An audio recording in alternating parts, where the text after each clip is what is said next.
안녕하세요. 가정의학과 의사 만성피로 스트레스 전문가 이동환입니다. 저는 이제 지금까지 만성피로 클리닉을 쭉 오랫동안 해왔는데요. 진료를 하다 보면 이런 분들이 많죠. 병원에 가서 검사해봐도 특별한 병도 안 나오는데 왜 이렇게 피곤하고 힘든 것이냐. 그 이유는 바로 제가 여러 번 말씀드렸지만 세포의 기능이 떨어져서 그렇습니다. 그런데 세포의 기능을 망가뜨리는 여러 가지 원인들이 있는데 그 중에서 우리가 많이 알고 있는 것이 있습니다. 바로 뭐냐면 우리 몸속에서 나오는 독소인데요. 그 독소 이름이 바로 활성산소라는 독소가 있습니다. 많이들 들어보셨을 겁니다.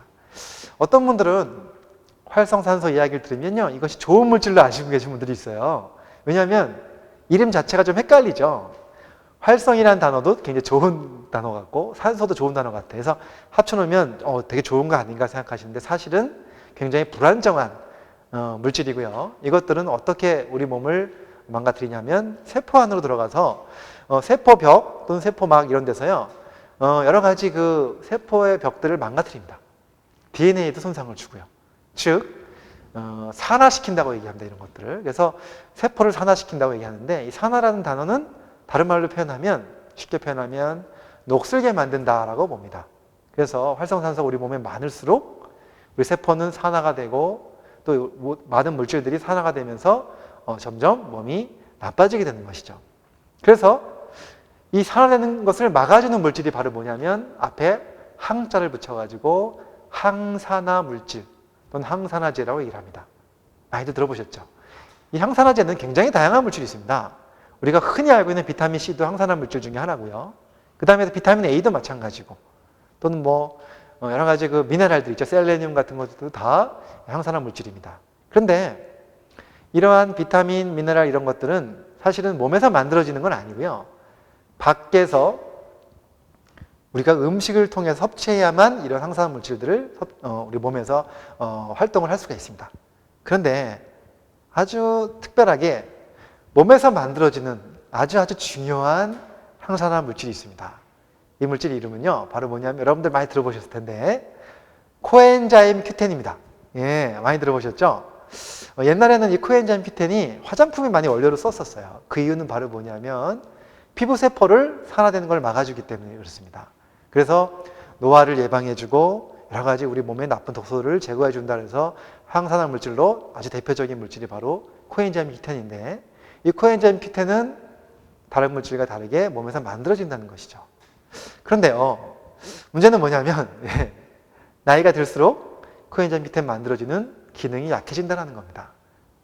우리 몸속에 있는 이 천연 항산화제인 코엔자임 Q10은요 세포에서 만들어져서 온몸으로 퍼져서 이러한 항산화 역할을 하게 되는데 20세가 되면 최고로 많이 올라갑니다. 많이 나옵니다. 그러다가 30대, 40대, 50대 가면서 점점 떨어져요. 그래서 40대 이후에는 코엔자임 Q10이 몸에서 만들어지는 것이 좀 줄어들게 됩니다.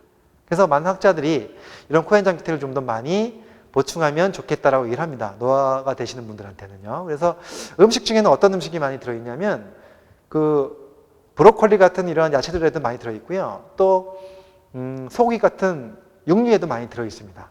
아무튼 이런 음식들을 좀 잘 드시면 좋은데 또는 이제 요즘에 영양제로도 많이 나와 있어서 이런 것들을 보충하시는 분들도 많이 있죠. 그런데 한 가지 또 여기서 말씀드릴 건 바로 뭐냐면 여러분들 고지혈증이라 그래서 콜레스테롤 약 떨어뜨리는 약 많이 드실 겁니다. 고지혈증 약인데요. 그 약 중에서 그 스타틴 계열의 약이 있습니다. 예, 우리들 가장 많이 쓰는 약 중에 하나인데 이 고지혈증 약을 드시는 분들은요. 그 약 성분 중에 스타틴이라는 성분이 있어서 그 성분이 몸에서 콜레스테롤이 만들어지는 것을 막아주거든요. 그래서 콜레스테롤을 낮춰주는데 아주 중요한 약이긴 하지만 이 콜레스테롤이 만들어질 때요. 코엔자임 Q10이 같이 만들어집니다. 결국은 이 약을 쓰다 보면 콜레스테롤도 줄어들지만 코엔자임 Q10도 같이 줄어드는 경우가 생긴다는 거죠. 그래서 이 약 때문에 코엔자임 Q10이 좀 떨어지지 않게 하려면 코엔자임 Q10을 같이 보충해 주는 것이 도움이 됩니다. 근데 혹시라도 이 영상 보시는 분들이 그러면 고지혈증 약을 먹으면 안 되겠네 이런 생각을 하실까 봐 제가 말씀을 드리는데 그건 아닙니다. 예, 이 고지혈증 약은 굉장히 중요한 약입니다. 병원에서 의사 선생님들이 처방해 주시는 약은 꼭 드셔야 됩니다. 예, 그래서 콜레스테롤을 떨어뜨려 주는 것이 혈관 건강에 도움이 된다고 다 지금 알려져 있기 때문에요. 반드시 약은 드셔야 됩니다. 하지만 이 약을 오래 드셔야 되는 분이라든가 용량을 많이 드시는 분들은요, 추가적으로 약을 드시면서 추가적으로 코엔자임 Q10을 좀 같이 보충해주면 더 좋겠다라는 말씀을 드리고 싶습니다. 아무튼 오늘 제가 드린 이야기는요, 여러 가지 항산화제 중에서, 항산화 물질 중에서 내 몸에서 만들어내주는 코엔자임 Q10 이야기를 좀 드려봤습니다. 몸에서 만들어주고 있는 이 코엔자임 Q10 잘 활용하시고, 또 부족하다고 생각하시면 조금 보충제를 좀 드셔도 좋습니다. 그렇게 해서 내 몸을 더 건강하게 하시고요, 노화를 또 막아줄 수 있고, 또 에너지를 만들어주는 이 코엔자임 Q10 많이 섭취하셔서 훨씬 더 건강하고 행복해지시길 바라겠습니다. 지금까지 가정의학과 의사 이동환이었습니다. 감사합니다.